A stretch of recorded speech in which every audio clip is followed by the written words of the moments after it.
one super tip on getting started in real estate investing? You really need to find a honey hole. And I call it a honey hole because that's where we're going to make the money, honey. You need to find an area where you can get in, get some quick wins, get some quick contracts signed, get some quick money going, and then worry about getting weird on some deals. I want you to get in and do some assignments, do some buy and hold, find some owner financing, find where you're going to be able to kind of wiggle into the market and really put your name on something, so that you can become a big fish in a small pond.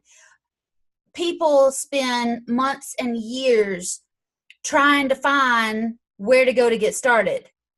And they pass up thousands of deals and hundreds of thousands of dollars because they are trying here and there and everywhere. Whereas I want you to get laser focused on one area, give it a shot for a month, and then focus on somewhere else for a month. And eventually you're going to find where you're firing off and you don't have to keep popping to the next little town.